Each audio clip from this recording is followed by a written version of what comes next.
Hey, everybody, and welcome back to another edition of the Open Forum podcast. Today, we have with us, I'm excited to say, Elana Freeland, an expert in one of my favorite areas, having done decades of research in this space to better understand what is happening in the world around us, geoengineering. And if you don't know what that is, you may be familiar with a tiny element of it, chemtrails. And if you're unfamiliar with either of those things, prepare to have your minds blown. Elana has released multiple books on the topic. Currently, she's currently working on releasing her fourth one. She's been a lecturer, a writer, a teacher, a ghostwriter, and also having helped survivors of things like MK Ultra bring their stories to the fore with people such as Billy Hayes, aka the HAARP man, who I'm sure will come across in today's conversation. If you're under the guise that geoengineering just pertains to the weather, then think again, as it enables militaries the globe over to weaponize our atmosphere through both manipulation as well as the DEWs, direct energy weapons, and so much more. Elana, that is a very brief introduction to yourself. Can you maybe take 1 or 2 minutes, tell us a little bit about who you are, and then we're going to dive on in. Thank you for being here with us. Yeah, thanks, Sonny. I have been in this now for 13 years. And it's hard for me to believe that, but discovery is like that when you're writing books. You know a little bit when you start out, and then you learn more through your research, and then that research gives birth to a whole other realm of research because you've now uncovered a few layers that you didn't know existed before. Now you're on to the next layers in the next book. And then you discover yet more, and you're on to the next book. You see how it goes. I mean, you think that, why would someone write 4 books on this? Well, each of the books, other than this last one, really has to do with my level of discovery going on. I really had no idea when I started that there were so many programs going on under this classified thing called geoengineering. I mean, you hear that it's about solar radiation management. You hear that it's about ameliorating climate change and global warming. Because the media is so skewed now and so bent, it doesn't even, I certainly don't read mainstream media. I don't want to do the work of figuring out how much is true, which is very minimal, and how much is completely a lie. So I have to pick and choose through. I mean, I'm pretty well known around the world, in at least in the West. So a lot of people send me a lot of things. So I make my way through that, and I find out things from other people. It's like I have a very big research team.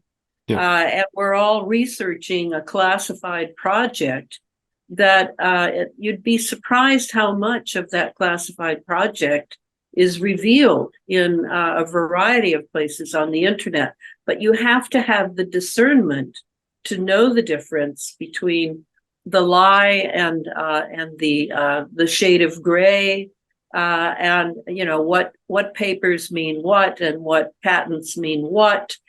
So it's been a huge learning experience. I'm very grateful for, but I have become more and more concerned because I see now how crucial it is to so many other things that activists are pursuing. I mean, just one example would be 5G. 5G is involved in this. Synthetic biology is involved in this.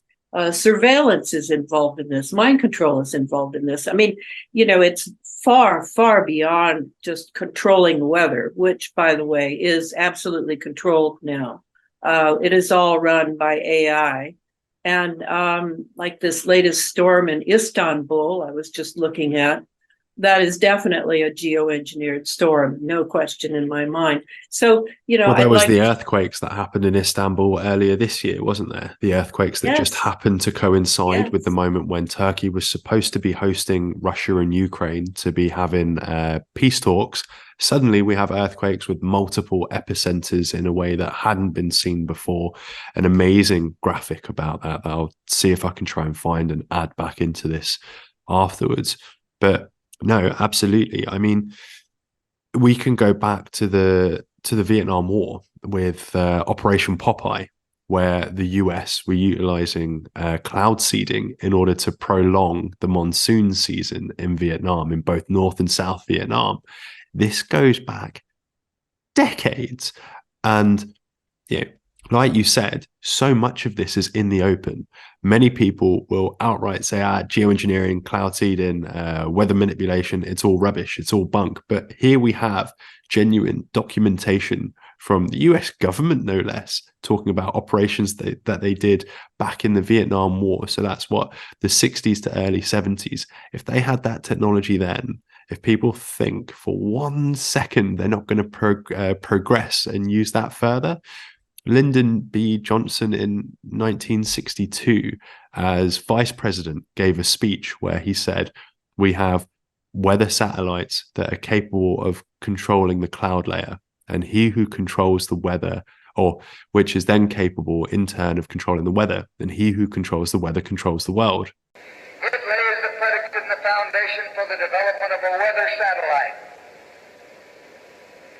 that will permit man to determine the world's cloud layer and ultimately to control the weather, and he who controls the weather will control the world. You think when he was saying that in 62 and they did those experiments in Vietnam over the late 60s, early 70s, that they were going to give that up? Nah, you'd have to get me up pretty early in the morning to believe that. yes. And I think one of the ways they've hidden it in the open is by keeping people distracted with a variety of other things, even good things. I don't mean to berate them because they're important, like activists who pursue letting people know about how bad 5G is for your nervous system. That's super important. But what I've found is that this context of geoengineering is the big elephant in the living room, and it isn't just because of the weather. That in itself is very important, and I can explain, if you would like, how that is done, how you control weather systems, and then the difference between weather and climate, because they also control the climate, certainly with an AI system. I think it's a fair point, but before we even talk about the ability to control weather through geoengineering, maybe it's a good idea for the uninitiated if you could go over what geoengineering is, what that entails, and then we can talk about weather, climate, chemtrails, things like that. Right, because the geoengineering is not the same thing as cloud seeding. Cloud seeding is a minor part of geoengineering, but it's still going on, and it's still important, but it's much larger. Now, I have a definition up here on my wall that I really like. I mean, it's short, and I can tease it out. Intentional manipulation of global scale Earth system processes. And that's really what it is. So I'll say it again. Intentional, that's a very important word, manipulation of global scale Earth system processes. So you take a variety of things. That's why the subtitle of my latest book, the third book, is so long. Geoengineered Transhumanism, how the environment has been weaponized by chemicals, electromagnetism, and nanotechnology for synthetic biology. And that's, you're taking several very large systems and you're putting them all at the disposal of an aerosol system that can be regional, it can be almost individual, or it can be very vast, as weather systems can be, because if you control the jet stream, which the United States military does control the jet stream, then you can move that weather system anywhere you want in the world, even over other nations where you have no right to be there in their sky space. Yeah. But you can affect their weather systems, and they will still, as long as it's secret to some degree, which it is, through plausible deniability, you can assume that it is climate change. And that's really the purpose of the story of climate change and global warming, is those are cover stories. They are complete lies, except in the fact that there has been climate change. It has been changed. And there is warming that goes on. It's changed expressly by us, not through incidental burning of hydrocarbon fuels or anything like that. Exactly. I think intentionally, it's been intentionally changed. Intentionally changed. I think there's a couple little bits there. One thing is what you said about controlling the weather over far off places. Now, if we just look at the local level of that, if let's say they wanted to make it rain here in Amsterdam, or let's take a real life example that everyone is aware of at this point, Dubai and their cloud seeding. What an inherent problem with that cloud seeding is it's going to have knock-on effects for their neighbors. It's going to have knock-on effects to the atmosphere surrounding that area. Because what it is, whether they're using aluminium iodide or something else in order to cause the crystallization of the water in forming ice and whatnot, and then in order to cause precipitation, this is all potentially dangerous stuff as it comes back down to earth. But then if we look at, I know Iran's not the most trustworthy country in the world, but the former Iranian president was on the floor of the UN on more than one occasion, accusing the West of causing the droughts that were happening in Iran during the 2010s.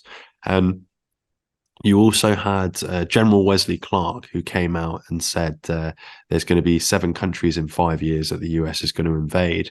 Now, eventually, it didn't happen over the 5 years, but the US did get to pretty much every country on that list. And it just so happened that every single one of those countries that the US wanted to go to were suffering droughts as well. Those droughts will cause famine, they'll cause civil unrest, and there'll be great ways to help stoke the local population and get things going. Like you say, it's something that goes far beyond just local weather, but it might be a good moment to talk about HAARP and the usages of HAARP, and then from HAARP talk about cloud seeding as well, and how these two things can combine. Well, HAARP is very important. And the first book that came out about HAARP was in 1995.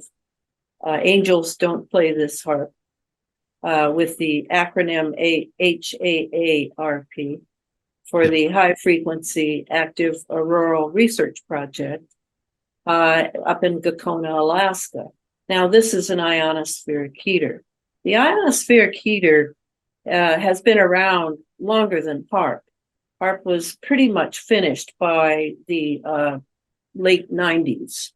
And the weather program that I talk about as geoengineering, that comes from just now. I mean, we could go all the way back to World War I and talk about the chemical warfare in Europe, about the fact that that was the very first air war.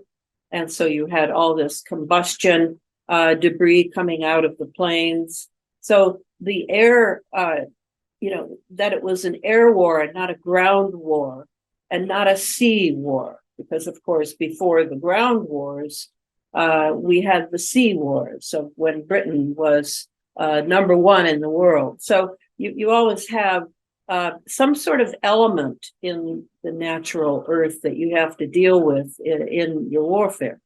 And from World War I, when the chemical giants, the corporations like IG Farben, we had IG Farben back that far, we had it in World War II, it gave birth to all sorts of the pharmaceutical corporations now. It's sort of the mother house of all of big pharma. They discovered in World War I, they can make a lot of money on wars now. And that is why the 20th century is just loaded with wars, but they're air wars. And everything has to do with the air. So this was when the West turned to look at the pharmaceutical aspects of the atmosphere and the upper atmosphere. This was before consideration of going to the moon and et cetera. I mean, there were always the Jules Verne ideas of going to Mars and then, going to all the planets and rocket ships, and we had all that. But that sort of gave birth to the HAARP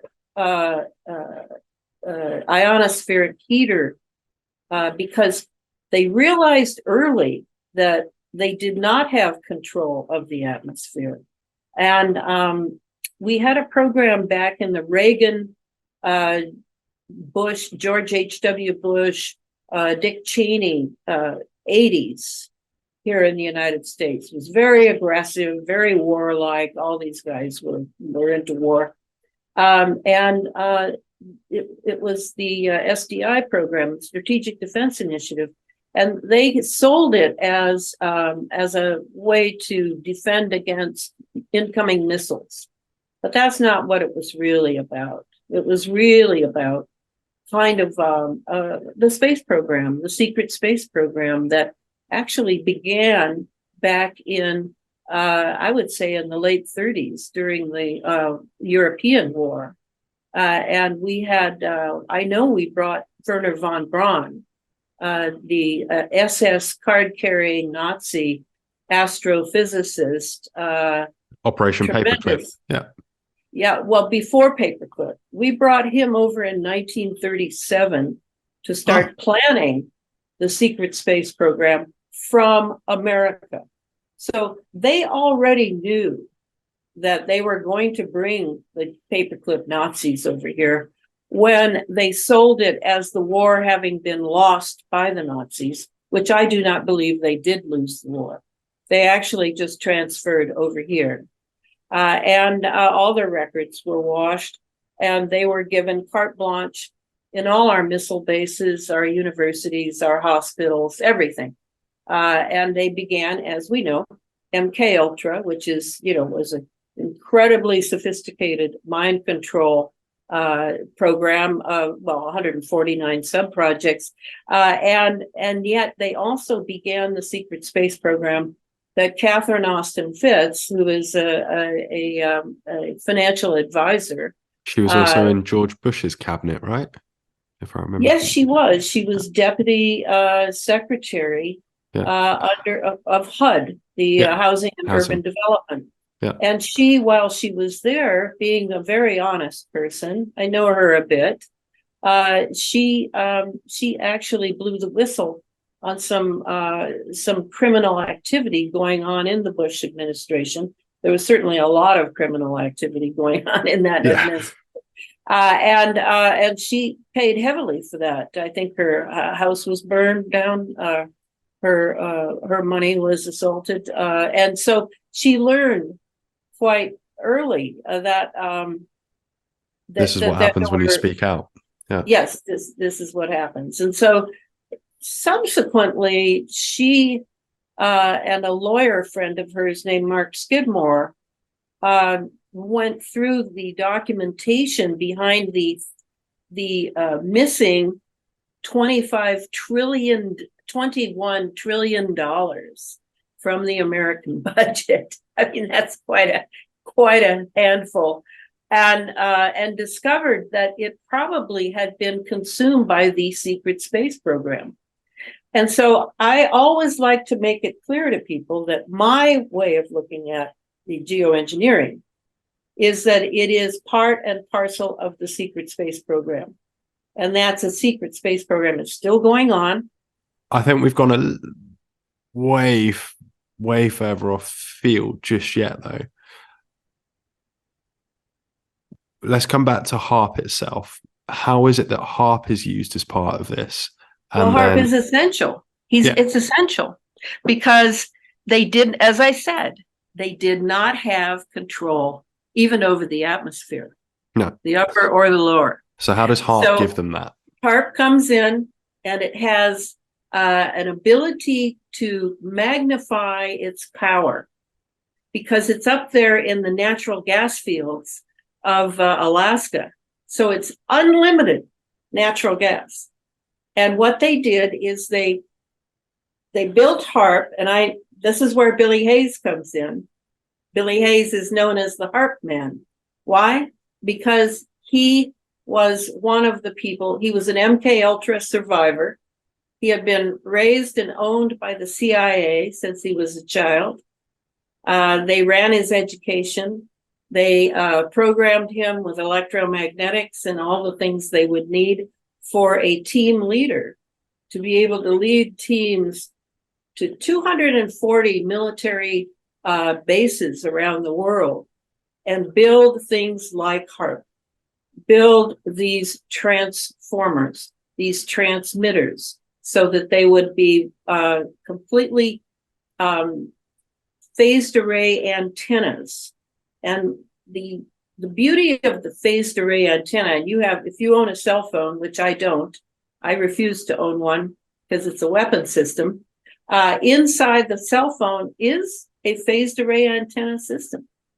And so on a very large scale, just consider the one, if you ever look at a picture of HAARP, it's a very pretty sight to see it up there with the mountain over it and the snow, and that's the image I've got in my head. Nice. All those antennas, and those are all phased array. And the advantage of them is not only can you get a lot of juice out of them, but you can instead of the old antenna, which was a sort of rotating kind of antenna, and you'd get a lot of loss. It was not efficient forming kind of system, but the phased array is a beam forming system. So you take all those small antennas and you get them all into one wave, one beam, and then you can project it. So that's what they did with HAARP. They projected it onto the ionosphere. They poked into the ionosphere and basically took it entirely over.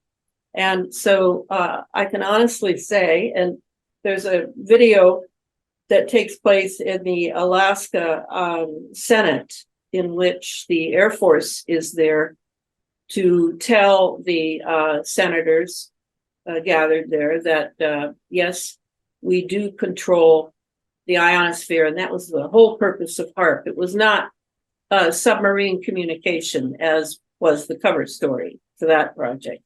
But no, we now have total control over the ionosphere. And what that means is you have a weapon of choice that, just cannot be beaten, because you can bounce signals off of the ionosphere, and the ionosphere inside it, and it's sort of around our entire planet. There's the ionosphere, and that's above our upper atmosphere. And then above that is the magnetosphere. And that one, the magnetosphere, is pretty much, I won't say run by, but certainly influenced heavily by CERN, which is on the border between Switzerland and France, and works in sync with the HAARP system. So with the ions coming from the ionosphere, and we can draw those down into our atmosphere.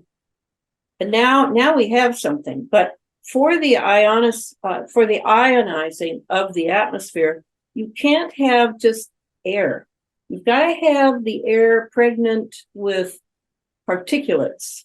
And that's where the nanoparticles come in. Yeah, you need a medium to carry the charge, essentially.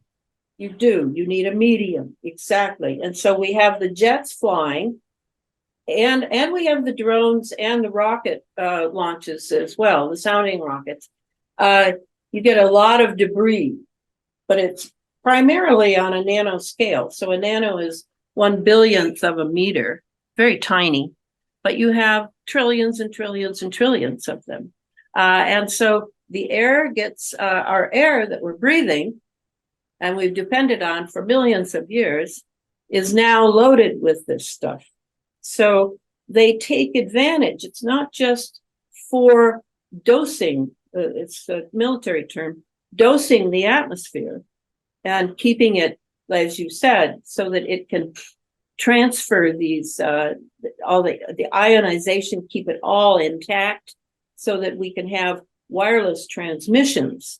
But it's also to keep it so that they can utilize it as a means of transfer of all sorts of things for us to breathe, and all creatures to breathe. And beyond that, to fall into the soil and feed the soil with basically combustible and conductive metals, because that's the largest part of what's coming down on us is really metals. And that's aluminum, barium, strontium, chromium, lithium, et cetera, et cetera, et cetera. From my understanding, one of the ways that we can confirm this is looking at soil samples. And like you said, we have these metals falling to earth. And some of these metals aren't found on their own naturally, like aluminium. It's normally bonded. So when we look at soil samples, and when we have a control sample that goes back many, many years, we find elevated amounts of aluminium where, one, there shouldn't have been any, and two, it's on the rise decade by decade. So this is one of the ways in which, and it's very easily checked as well, that people like Dane Wiggington from Geoengineering Watch have looked at and proven that something is going on here. You have Kristen Meghan, a former industrial hygienist for the US Air Force, who's also taken soil samples and whatnot and looked into this deeper and been able to prove and show that, hey guys, there's something going on here. What is it? Why do we have these chemicals? Where are they coming from? What is it that can make this more tangible for people then? How can people recognize that this is going on around them? Because we've mentioned HAARP. We've mentioned very briefly that there's jets and drones and rockets going up above us.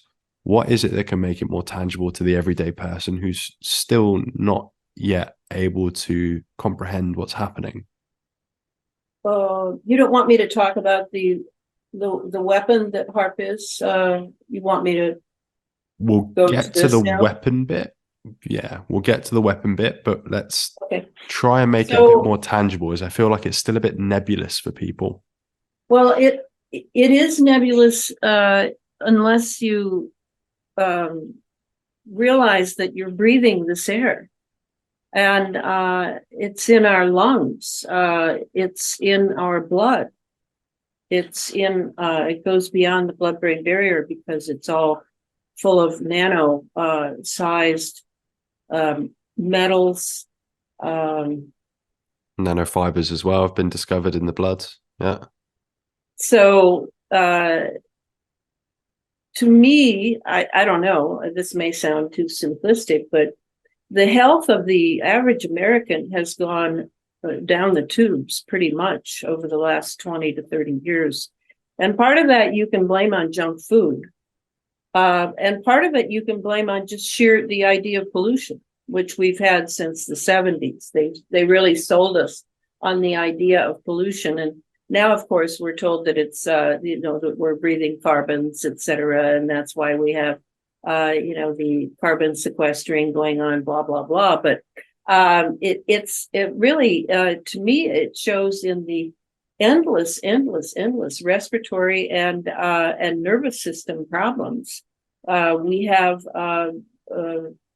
such a deep dishealth now that we're not real, because it's so tiny, you're not understanding that you're constantly breathing these things. And I haven't even begun to describe the array of things, because mainly the thing that I'm most concerned about are the nanobots, which are nanorobots.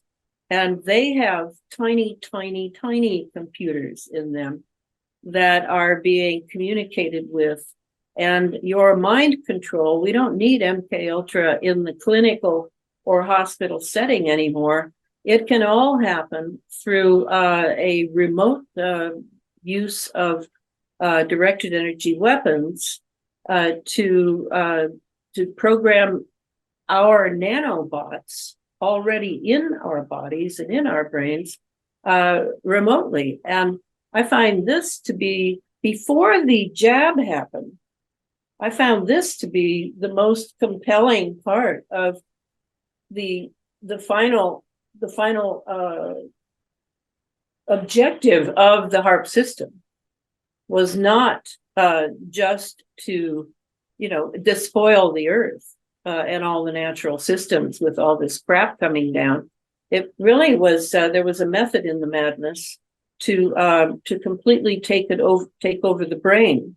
And of course, HAARP, one of the things it does, which seems very minor unless you understand what pulsing frequency can do, but it is primarily pulsing frequencies that have completely changed our ability to use our brains over the last 20 years. So I find that to be, if you have trouble remembering and you have now earlier and earlier Alzheimer's in your family, or you have autism in your children, well, you're talking HAARP. You're talking what's coming down from what's being released, and you're talking about pulse frequencies. That's the key. Part of the autism thing can also be related back to the jabs, though, right? Because again, that's very recent. That's very recent. Or you mean the vaccinations of children? Yeah. Well, they have aluminum in the vaccines. Exactly. There's the metals going into the vaccine. So, but what isn't known is that you also are breathing aluminum oxide. I mean, aluminum oxide is the primary metal that they're using because it's cheap. It has 4 times the surface area of all the other metals, and it's light. It'll come down very lightly. But by that you mean it stays suspended in the air for longer, right? It does. Yeah, it does. And then when it falls to the earth, it very nicely compacts into the soil as a combustible. This is something Billy Hayes was very clear on. He said that these metals are not, it's not just that metals are bad for us. It's that they can be used as combustibles, which means, like what happened in Maui. In Maui, I'm convinced that the soil, if I could go over there and examine it, chemically examine it, and see that it had a high amount of aluminum. And then my guess is that they also drifted down the 3 days in advance of what happened there on August 8th, is they also delivered a combustible as well that would help when the microwaves came down from above and ignited all those fires. Because that was a direct energy weapon as well, right? Yes, it is. Yeah. So before we go on the DEWs, why don't we then backtrack to what you mentioned before about HAARP being a weapon? I just wanted to make sure people understand that there's HAARP, and I call it a HAARP system because mostly all of these ionosphere heaters are in the northern hemisphere, which is interesting. The northern hemisphere, if you study history, which I have, is the northern hemisphere primarily runs the world, not the southern hemisphere. We get all our food from the southern hemisphere, but really the northern hemisphere has been dominant for thousands of years. So these ionospheric heaters, there's one right away, I think, in Norway, Tromsø. There was one in Puerto Rico. It fell apart very nicely. I don't know what is there now. I haven't heard anything. that doesn't mean there isn't something. And then, there are different ones. There's one in Russia, and they're all around. And then now, since they got the big HAARP to control the ionosphere and control the jet stream, now they've got smaller HAARPs. You can call them smaller ionosphere keyers. You can put them on oil rigs, ships. They're smaller, but they still have the same system, the same phased array thing, etc. So if you want to target, say, you want to send an earthquake to Iran. So to do that, you will use the ionosphere, and you'll use the ability of two HAARPs, two HAARP-like phased array antenna systems, and you'll hit the ionosphere in such a way that when it angles off, when the beam angles off, it'll be over Iran. But you're going to have to make sure that those beams cross. And it's known as interferometry. It's a real science. Mm-hmm. And as soon as you've got the beams crossing over that area, then you ignite it, you boom, and you can do that in a variety of ways. So this ability to cross beams, and say you want a hologram in the sky, you'll need 3 beams.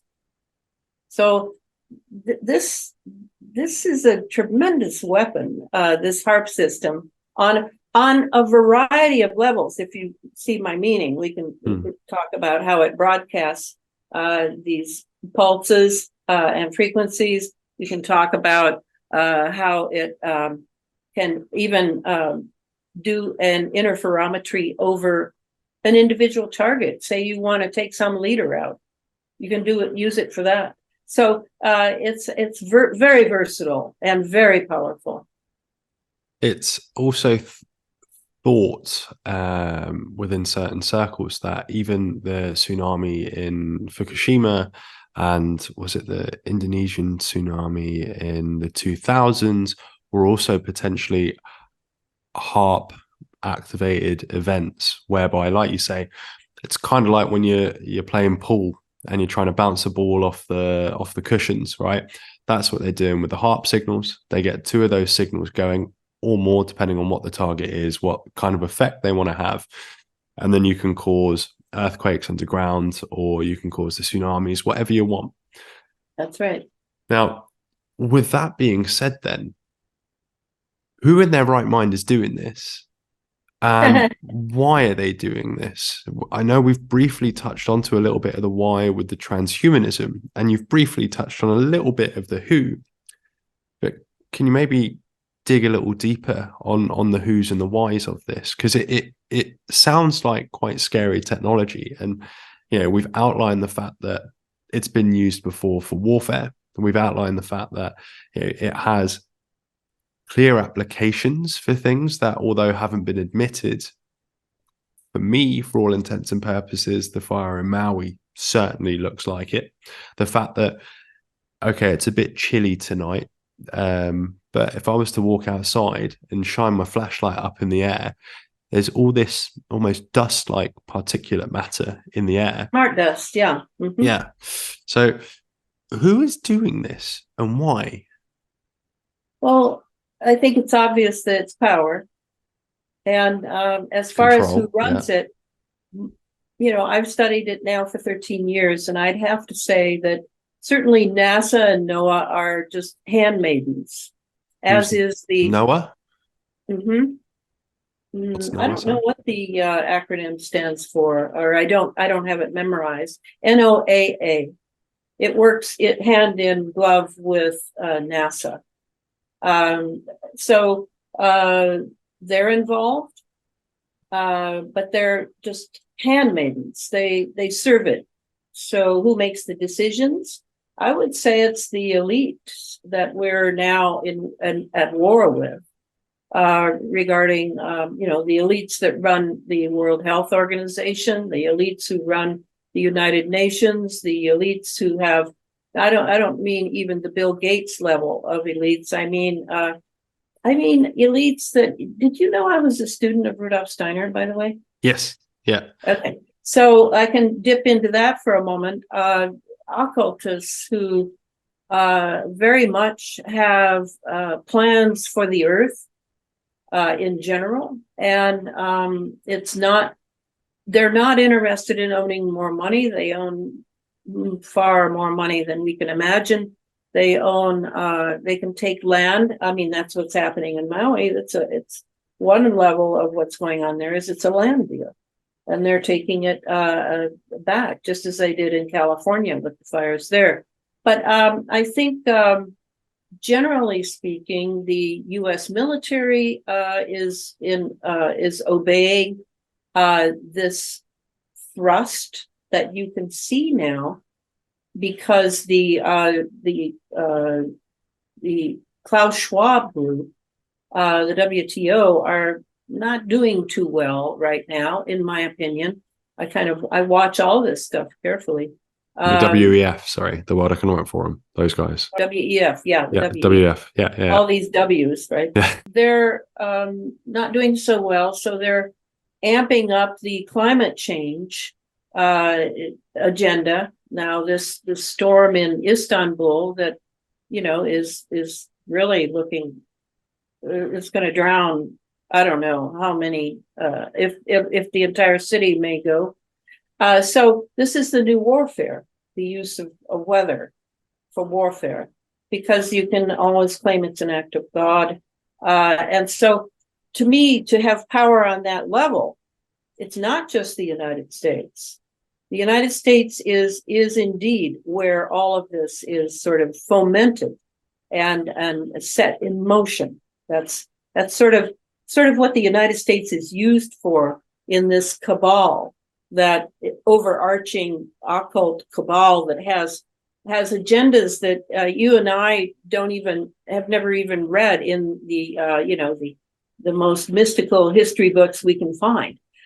So this is all taking place on multiple levels, and I remember when Trump was in office, I knew he had been chosen by the military brass to defeat Hillary Clinton, but I didn't know what kind of a man he was, or how much power he actually had. And when he got in office, one of the things I watched for very closely was, will he take the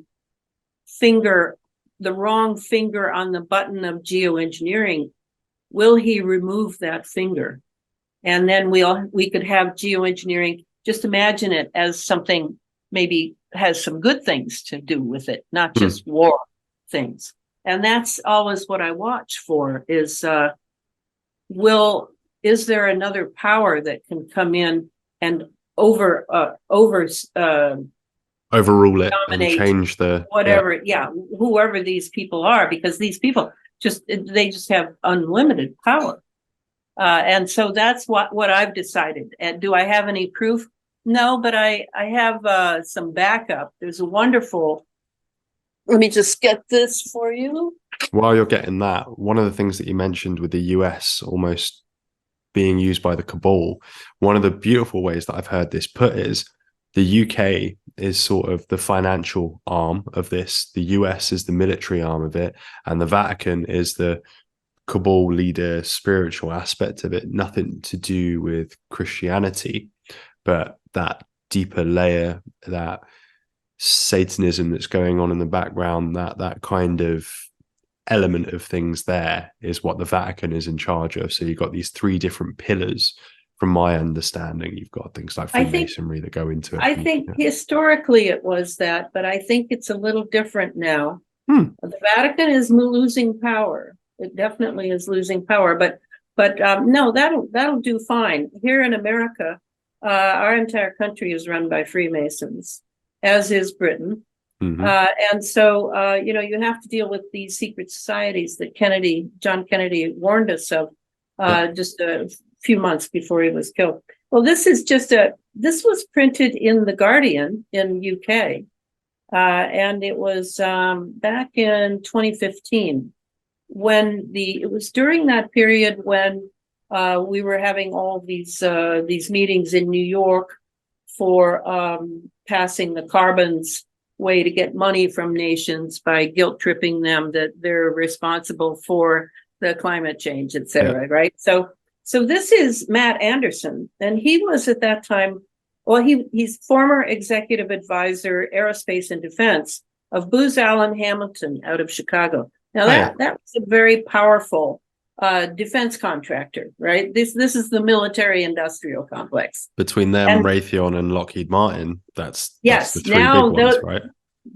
They were the three big, and now there's only these two, and then Booz Allen is less. But he said in 2012, February 9, few in the civil sector fully understand that geoengineering is primarily a military science and has nothing to do with either cooling the planet or lowering carbon emissions. While seemingly fantastical, weather has been weaponized. At least 4 countries, the US, Russia, China, and Israel, possess the technology and organization to regularly alter weather and geologic events for various military and black operations, which are tied to secondary objectives, including demographic, energy, agricultural, etc. Indeed, warfare now includes the technological ability to induce, enhance, or direct cyclonic events, earthquakes, drought, and flooding, including the use of polymerized aerosol viral agents and radioactive particulates carried through global weather systems. Various themes in public debate, including global warming, have unfortunately been subsumed into much larger military and commercial objectives that have nothing to do with broad public environmental concerns. These include the gradual warming of polar regions to facilitate naval navigation and resource extraction. I mean, is he still alive? Huh? Is he still alive? Because that's a lot of tea being spilled right there. He's let the cat out the bag. Yeah, he said that in 2012, and it was printed, and you didn't hear a peep anywhere. Didn't hear a peep. Unfathomable. So anyway, he backs me up. I think both you and he have both said that, and it's important to emphasize that the climate change narrative that we have today, it's an excuse to cover up for the things that they have already done. This notion that we can cool the planet through things like solar radiation management. For those that don't know what solar radiation management is, it is that element of cloud seeding where they produce a thin layer. If you go outside in the morning and you expect a clear day and you see those grid lines across your sky, watch what happens as those chemtrails, not contrails, chemtrails will expand. And it would look like if you had sand on your table and you lined it up and then you blew over the sand, and the way that sand would spread, it's a similar sort of thing that happens with that cloud coverage. Then you get this thin hazy cloud. It's not like something that I would have seen when I was little. And I know even when I was little, 20 something odd years ago, the clouds that I was seeing are going to be different to what they were when you were younger, Elana, because this has been going on for such a long time, right? I think probably best bet to maybe see proper clouds is to head up to the mountains. I saw some pictures of a friend who was up on a skiing retreat, and the sky looked completely different. The deep blue, I've never seen. Deep blue. Never seen a day in my life. So that's important to emphasize. These things that we're being told that are being done in the name of the climate are absolutely not what's really going on.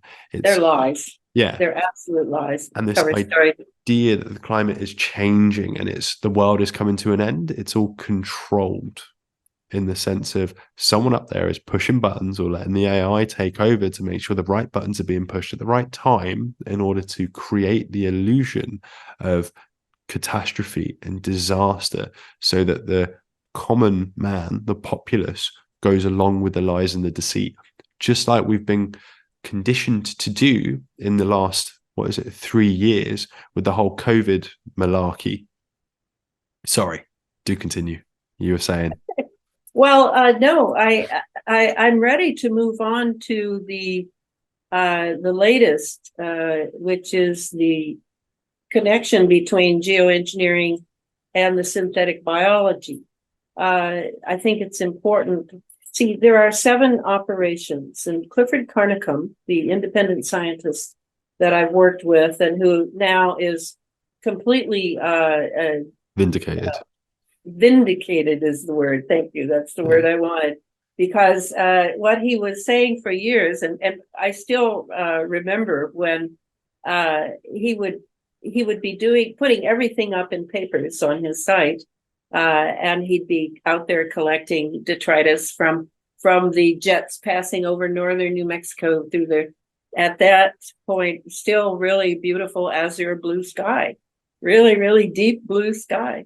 And then down would come this stuff, and then this plasma cloud cover, because that's what it's made of. It's plasma because of the electromagnetics that they're using to move the weather systems, create the weather systems, create the low pressures, the high pressures, all of it. And then he would look, examine it all, particularly in a low budget. He didn't have all the big fancy contraptions that the government has. And he would examine it chemically primarily in order to see what was in it. And it really shocked him. That was the beginning of realizing that the entire planet was being changed, particularly the atmosphere. That was very obvious, that the atmosphere we have now and that you've had all your life is not at all the atmosphere that we used to have. One thing, just as an example, we have 16% less oxygen in the atmosphere now than we used to have. And that would go for our bodies as well. We have much less oxygen available to us now in our bodies. And that makes sense if you're thinking transhumanism, because they don't particularly want a human 1.0 anymore, the natural one of Mother Nature. So that one is slated to be changed. And that's why it was such a surprise when suddenly, boom, here comes this vaccination, so-called, and people are lining up like lemmings. And I realized that this was the proof in the pudding of the mind control that has been set up by the smart grid that I wrote about in the second book. In the second book, Under an Ionized Sky, came out in 2018, From Chemtrails to Space Fence Lockdown. I talk about the space fence, and that patent belongs to Lockheed Martin. And we had a space fence before under the SDI, Strategic Defense Initiative, but it was very minimal. It was minimal because, again, reminding you how I said, we didn't have control of the atmosphere. And they knew that if they were going to push and move this forward to where they wanted it for a transhuman race, that they had to have control over the atmosphere. So that's where HAARP came in. Then when they finally were able to establish the space fence, and that included building some new contraptions down in the South Pacific, but mainly it was the ionizing of the atmosphere that you and I can't see because our eyes in the electromagnetic spectrum, you know how narrow our point of vision is. Vision we is, can hardly see anything. But the atmosphere, if we could see it, is really a grid now. And it's completely electrified. It's not etheric in hardly any way, shape, or form anymore, which is a Rudolf Steiner word, perhaps, for people, but it has to do with ether. And we used to have ether as part of our science vocabulary up until the 1920s, and then it was removed. And it was removed for good reason. They did not want people to know that we are anything more than electromagnetic beings and biological. And so now the space fence, we call it the smart grid. And you can't, we know you can't see it but we know we're surrounded by waves. We know that the Internet of Things is partially part of it. We know that, you know, the towers that we depend on for the cell phones, et cetera. All of this has created a huge stew of electromagnetism that we now live our lives in. And so we're having all sorts of symptoms about that. Our children are having symptoms. Our children are cut off from nature. Nature is becoming less and less important to people as we, you know, zero in on our electromagnetics and our so-called communication. So the space fence is a huge, huge change. And Billy Hayes explains it all to me, and then I write it in the second book. That's really what it is. And I thanked him profusely.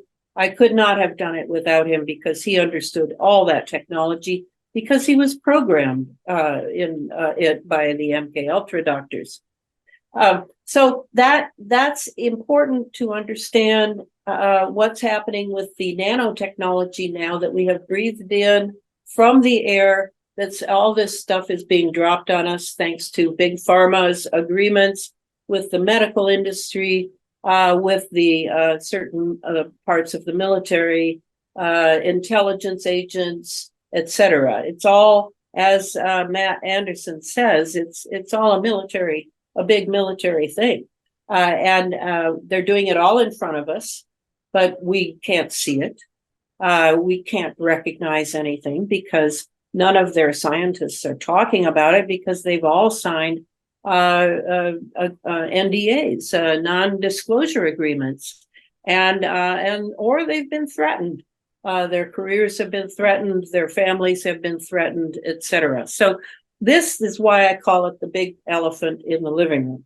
If we didn't have this, this is the big thing that all of the rest of it is part of, in a sort of concert of the takeover of planet Earth and transhumanism.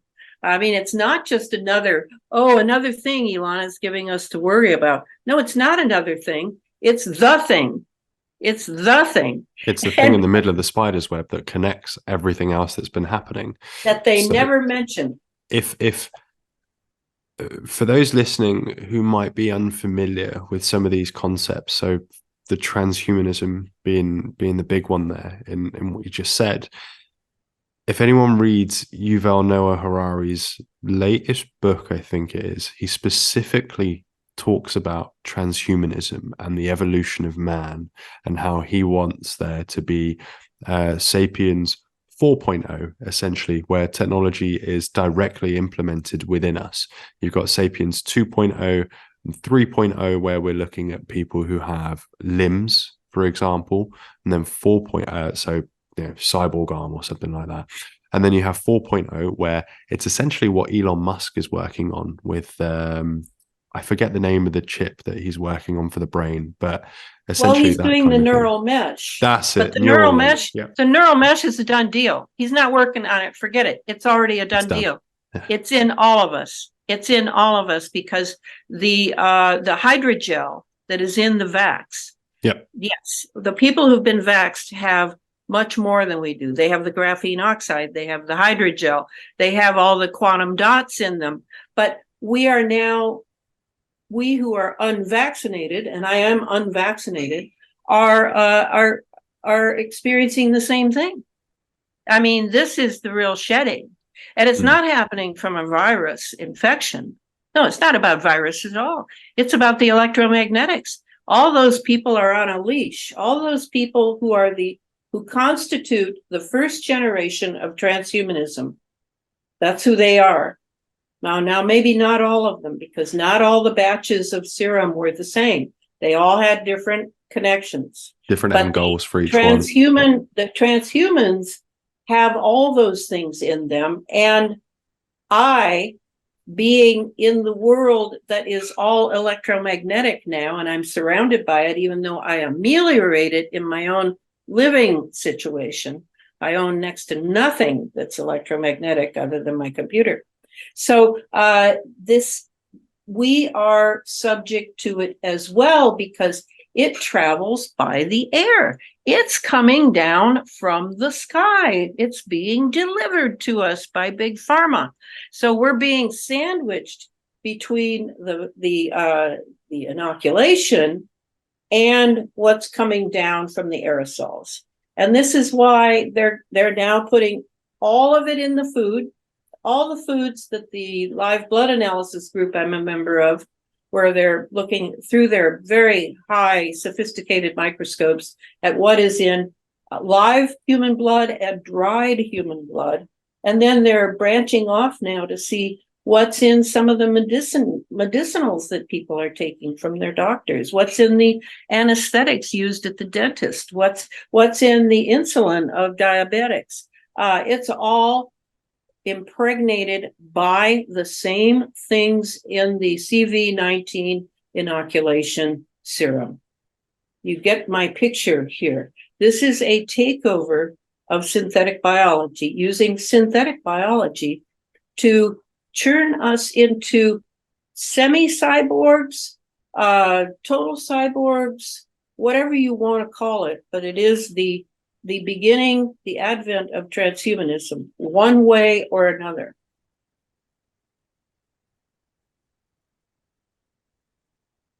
So what is then the end goal?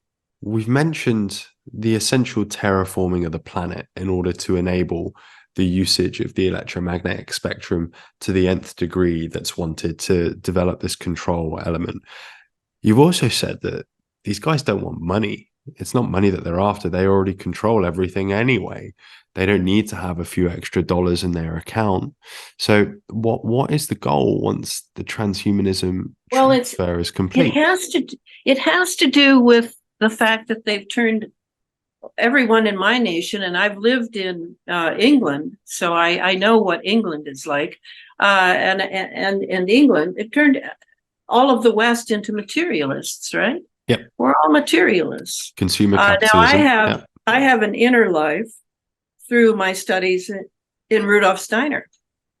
So I have saved my soul in some ways that the common materialists, like Mr. Harari, I would go further and say that he is a bit of a Satanist as well.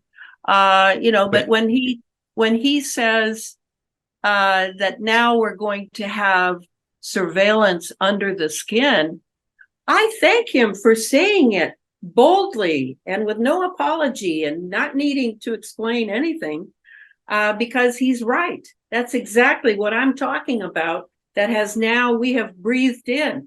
We have an entire surveillance computer system in us that can be activated remotely for a variety of purposes. So the under the skin, which he said, by the way, with a bit of a smile. I could tell he was very happy about this. Toothy grin. And so we are now entering another phase, and people think that they can take these people to court, that you can get them to face justice. Well, if they're occultists, they have a very different objective that most people would not even imagine could be fulfilling. And it has to do with sort of thumbing their nose at God, the last vestiges of God, wherever that might still exist in this materialistic time. But at the same time, they want to be as gods. And yet they want to, the way they do it, and I'm sure you've noticed this, is they copy everything that nature has produced, right? Everything really has something to do with nature and the way nature works. And then they either invert it or they change it a little bit. And it is quite clever. I have to admit, it's quite clever. Like hats off to them. They've done so well in getting all of this to work. And no, absolutely. Yes. It's taken some doing. Yeah. It's not at all on the scale of God, of what a creator being can really do. You know, it's kind of amusing if it weren't so dire, if there weren't so much suffering awaiting us. And when I realized that they wanted, they literally, and you hear this in Mr. Harari, they literally don't want humans to exist at all. At all. They don't want that free will nonsense. They don't want that soul nonsense. They don't want that spirit nonsense. They want absolute full spectrum dominance control over the soul of the human being. Now that's where I get a little testy, because I know we have souls. I know we are spiritual beings. I know that we are high spiritual beings, and that we incarnate into this realm of materialism in order to do something that even the angels have not been able to do. We enter full-on meat bodies. And we have this brilliant mechanism in the body, which has sort of a computer side to it, an ability to that someone could actually take us over in our brain, particularly.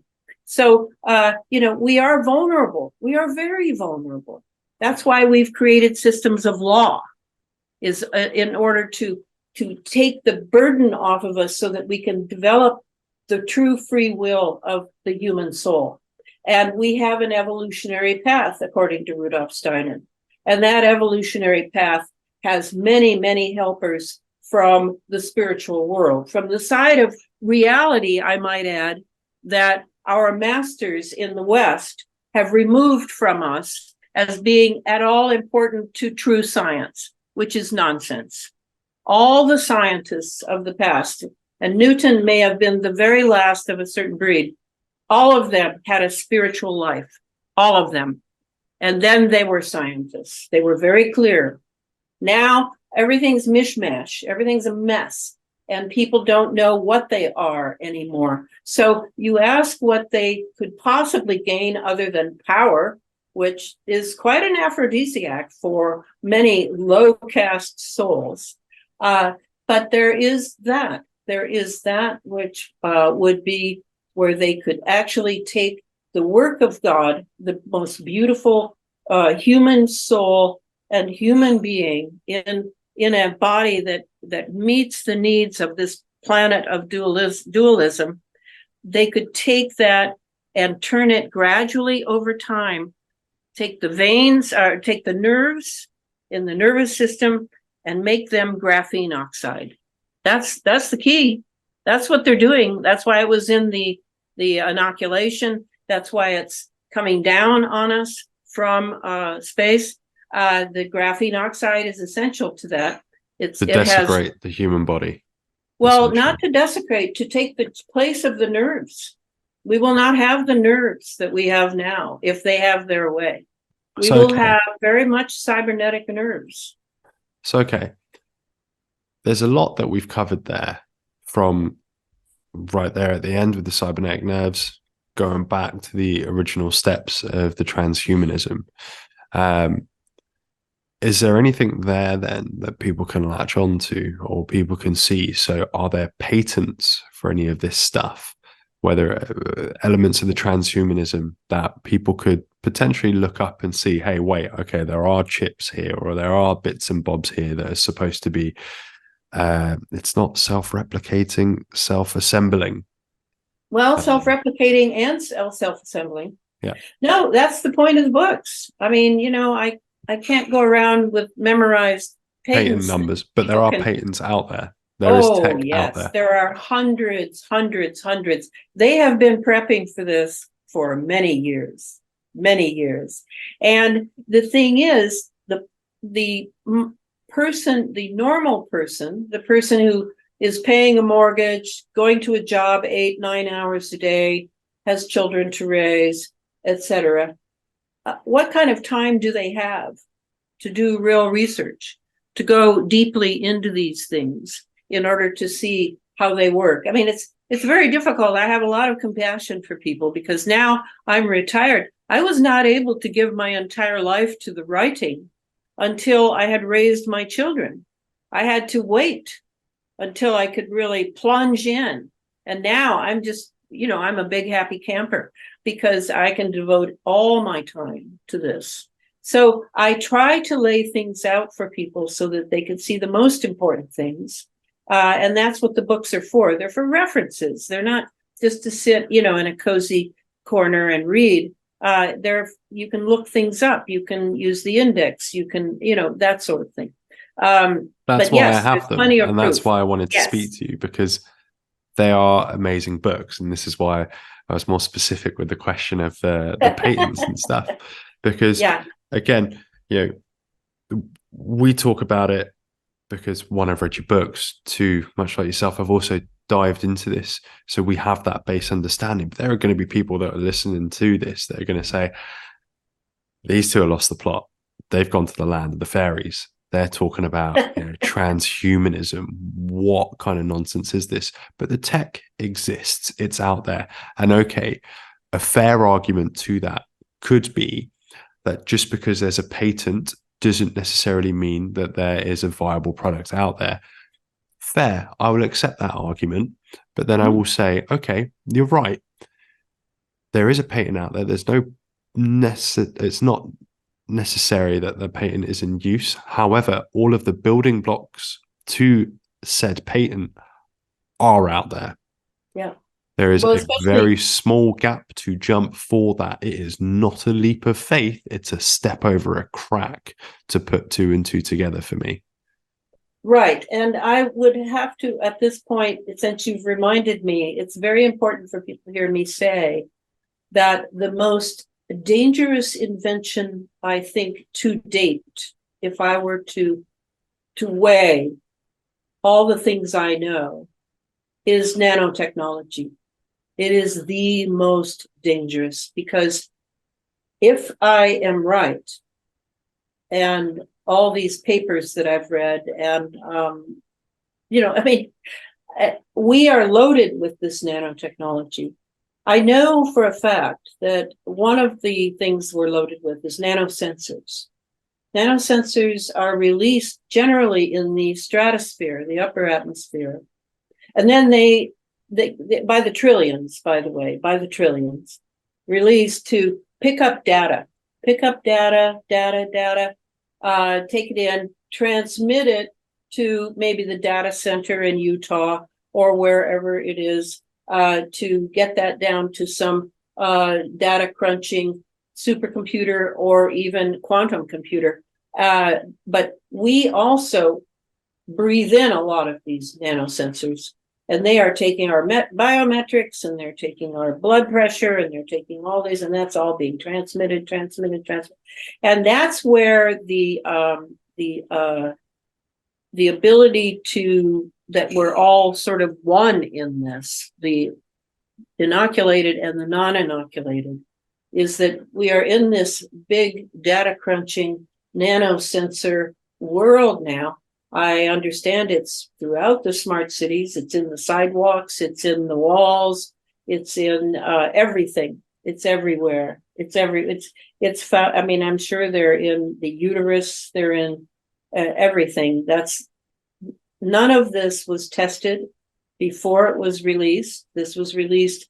A lot of the nanotech was released in the early 90s, and yet it was pretty much discovered by the mid 1970s, and so if we understand that it's all been released and we're all in it, and it's talking to us, we're not aware of it talking to us, but we will be, the more cybernetic we become, because it's already begun. It's not a matter of using the future tense. The ability to control the human. Certainly, I have met many people now, especially since the vax, I have to say, who seem not the same anymore, and they are different. and they are more machine-like, I would have to say. That sensitive human being is vanishing. And, when I think of, I had a liberal arts education, the real deal. Now it's been expunged from Harvard, from Yale, it's gone. It's gone. All of the liberal arts curriculum is gone.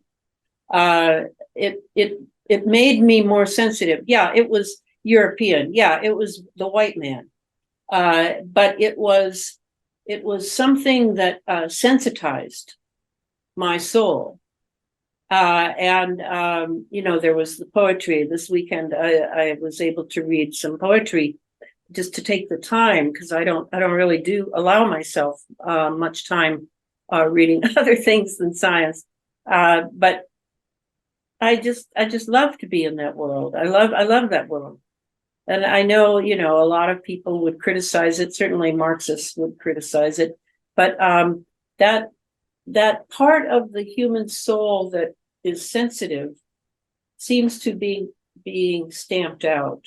And I really, when my generation is gone, then will it ever come again? Will a generation come again that was, I don't want to say superior. It's not a matter of superior, inferior. It's a matter of a certain quality of soul that seems to be no more. And I simply do not meet it except in people that are around my age. It's really interesting. And I think that's it, is the school curriculum is more than just facts and figures. It's actually an experience of knowledge, and the way you take knowledge in, and what kind of knowledge you are taking in as knowledge. We're being encouraged more and more so to be quite clinical and quite sterile. And this is also pushing people away from being sensitive to their fellow person. It's something that I see within the medical field really rapidly occurring. I have students now that can quote me facts and figures, but can't necessarily connect to the patient in front of them. It's really a little bit bizarre, or they lack some of the basic fundamentals in the job that we're doing. And it really baffles me to see that disconnect that's being encouraged by the curriculum. I think, there's also something to be said that an element of this is also this Marxist critical race, critical gender theory that's also being pushed through the school system. It's being pushed through onto the next generations to, again, further separate them out. And how do you take over a nation? You subvert the ideology, right? It's the old Yuri Bezmenov of, we go to your schools. We don't need to go for the older generations. No. We'll get our goals met in 2 or 3 generations' time by teaching this rubbish to the kids and getting them to buy into it. Yeah, I think you're right. What can we do then in order to protect ourselves? Because, like you say, this is coming down in the air around us, and we live. I'm 32 years old. I grew up with computers. I've got a phone. I have de-Googled it, that being said, right? So I've done something to try to break away a little bit from the ecosystem that I was in. But what is it that we can then do to try to protect ourselves? Because short of walking around everywhere with the Michael Jackson style umbrella from the sunlight, there's not a lot we can do. We know masks don't work. So what is there? For me, I'm constantly beseeching people to protect their humanity in whatever way works for them. I mean, will the day come, and maybe it already has, and I'm in denial, that I say that to someone who has no idea what I mean by human. I mean, if you look at humans, you'll see a lot of bad ones. And I hear that a lot. You know, all politicians are crooked. Politics doesn't matter.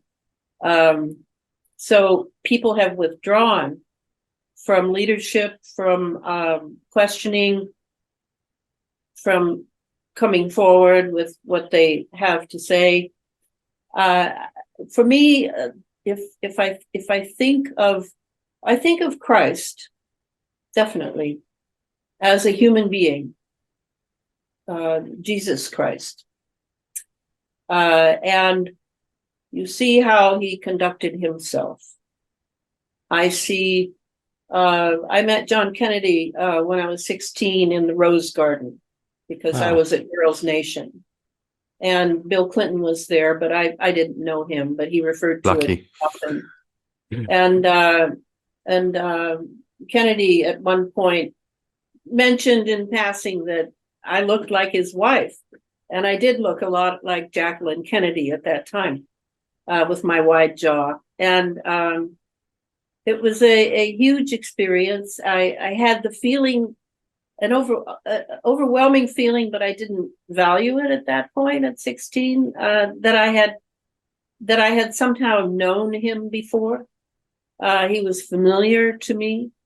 You know, I mean, I don't know what that meant, but that was the feeling I had. And then when I returned to my home state, I was asked by the civic groups that had paid for my trip to Washington to give a talk about my day with Kennedy. And then I had to go back 3 months later when he was murdered in Dallas. And I had to give a talk in a room full of sobbing Americans. So I think that was the beginning of my understanding of the various qualities. Not to say that he was any sort of saint. Of course he wasn't. But everyone I met that I had admiration for had a quality that I called human. And I think that people who steal and murder and lie consistently have lost their humanity. They don't have it anymore. Now, that's my assumption.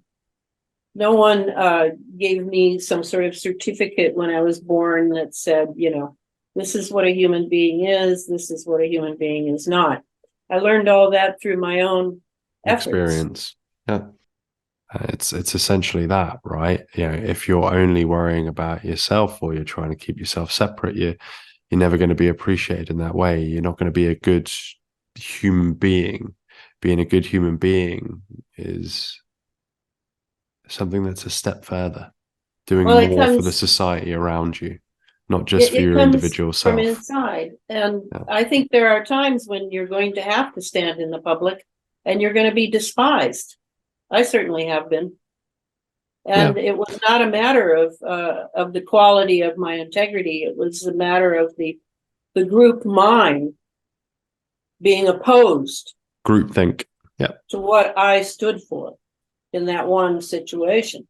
But, you know, you stand with your integrity. You stand with your conscience. If your conscience says, don't do this, I learned that early. Don't do this. And then I went ahead and did it, and everything was a mess.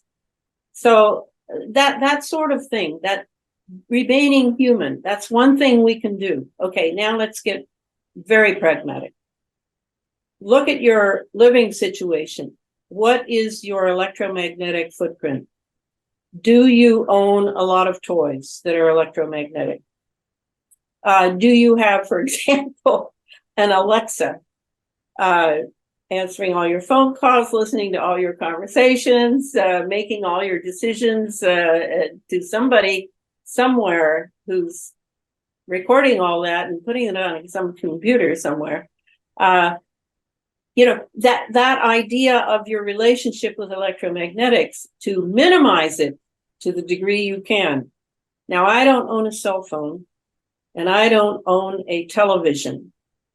I own this computer, and I own some things like a printer, But as far as anything communicating with me, I don't have Internet of Things refrigerator. I have some old refrigerator.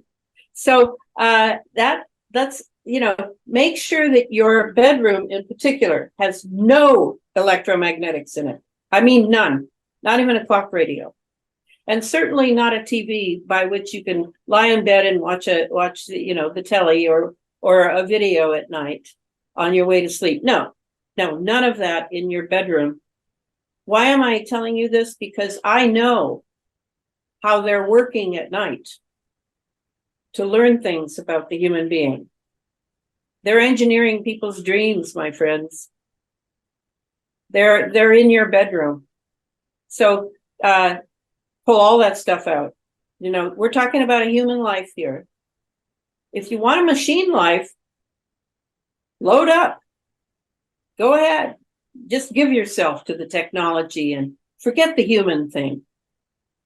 But I'm not going to do that, because when I die, I'm going to slip under that door of death into the next life, where I will digest what I have learned here, this life, and prepare to come back so that I can fight the good fight one more time. That's what I'm going to be doing. And if you want to hang out around people like me, you're going to have to be like me. You're going to have to make the effort to be great. It's not that I am great, but I constantly make the effort to be a great human being, to be a worthy human being, to be a good human being, really good, so that I don't have evil thoughts. I don't treat people badly. I can stand my ground if I need to. Whatever is you admire in human beings, and you know that you have admired certain human beings, you have admired certain qualities, go after those. Not all the electromagnetic toys and looking good and big salary and nice car, and all of that does not matter when you're out of here. Believe me, does not matter in the least. No. Yeah. So that's the electromagnetic thing is very important. Then your food. Are you still eating out? Probably you don't want to do that, or do it to a minimum, because you don't know what's in that food. So start learning what's in your food, and maybe meeting the people who make it, maybe meeting the farmer who grows the meat that you eat, the vegetables that you eat, whatever. Become conscious in the things that you've thought really don't matter because you've got plenty of it coming through. But I don't know about the quality of what you've got coming through. And you need to keep this immune system. It's very ancient. It's probably millions of years old. And it has a certain spiritual intelligence. So treat it well, your immune system. I cook as much as I can. I'm now overweight. I suddenly looked at a friend's scale and went, oh, oops, I've been at the computer too long. So, whatever you need happens to the best of us. Whatever you need to do to keep this prime so that you're not a broken down old lady. You see, I'm not a broken down, I'm 76. Everything works, nothing hurts. Still sharp as a tack. Yep. Still sharp as a tack. You don't need to fall prey to Alzheimer's and bad health and joint problems and all that stuff that you've heard. No, that's if you go to Western medicine. I never go to Western medicine. I always do Eastern medicine. It's much wiser. Okay, so food, that's very important. And then your thoughts. If you feel, and it may happen to you, you feel that you have thoughts that are not really yours, that you don't think that way, you're not like that, then you may be picking up on a frequency moving through you, through the waves that we all live among, no matter how we protect ourselves. So make sure that you understand that's not going crazy. That's you perceiving that is not your thought, and you let it go. and you keep your thoughts as pure as you can, but in life, you know, you're processing real life. We're not talking about being a monk here. Very important. And then finally, that leads right to your inner life. You must have an inner life. You must have something that that you love, that you respect, a philosophy, a religious book, a teacher, a mentor, whatever. Make sure you have an inner life, because what's going on out here, whether it's fame and glory or people who love you or whatever, it's not enough. You've got to have something going on inside that's between you and it. And I, of course, have that in spades, so that I am constantly fed and taken care of in that way. So those are my best. I think that if you do those things even badly, but you do them with intent, the intent is the important part. You will profit from it in the way that I consider to be profitable. Beneficial, yeah. Even if you fail forwards with it. Fail forward, right? All right. I think that's really beautifully put. That, Elana, thank you so much for your time. I really, really appreciate it. Thank you for sharing your knowledge with us, and thank you for your fantastic books. Looking forward to the new one when it is out. All right. Well, thank you for inviting me. With that being said, where can people find out more about your work? Where can people find these books and whatnot? Well, I have a website kept by my web mistress. She works for free. Bless her heart. Her name, I won't tell her name. And that's at elanafreeland.com. It's a very beautiful site, and I'm grateful to her. And then for the books, for the third book, the one that I told you about, Geoengineer Transhumanism, for the color version, for the black and white version, you can get it on Amazon, evil Amazon. But for the color version, you would write to the Rudolf Steiner bookstore in Seattle, Washington, and that they will send it to you. They carry every book I've written. Do they do international shipping as well? Yes, they do. Yes, they do. And in England, you're not in England, you're in Amsterdam. In Amsterdam, you could get it in Dutch, but anyway, you can get it in English from the Watkins bookstore in London. They carry my books. And otherwise, I think that's all. Oh, and the other two books are available too at the Rudolf Steiner bookstore. Were you able to get them how did you get them? It's essentially a Dutch equivalent of Amazon Bol. I got those. And then what was really strange with it was the first book, the Chemtrails, HAARP, and the Full Spectrum Dominance. Mm-hmm. That took almost a month to arrive. And initially, when it was delayed, I got an email saying, it's taking longer than usual. Would you like to cancel the order? And I didn't get around to it because what I was thinking was, okay, then I'll just get it off of Amazon, no problem. Didn't get around to cancelling it. And then it turned up, what would have been then 3 weeks later without much of anything. But I thought that was quite bizarre with, like I say, essentially the Dutch equivalent of Amazon. That's not the kind of service that you'd normally get, or the approach that you'd normally get either. But yeah, no, that's another story. But thank you very much. Really, really appreciate it. Yeah, but I want to tell you about one more thing I wrote. Oh, and that is the Sub Rosa America series. Mm-hmm. Very few people know about it. It has a cult following of probably a few hundred people. And that is, it's called Sub Rosa America, A Deep State History. And it is a very American kind of thing. It is a novel in 1,300 pages in 4 books.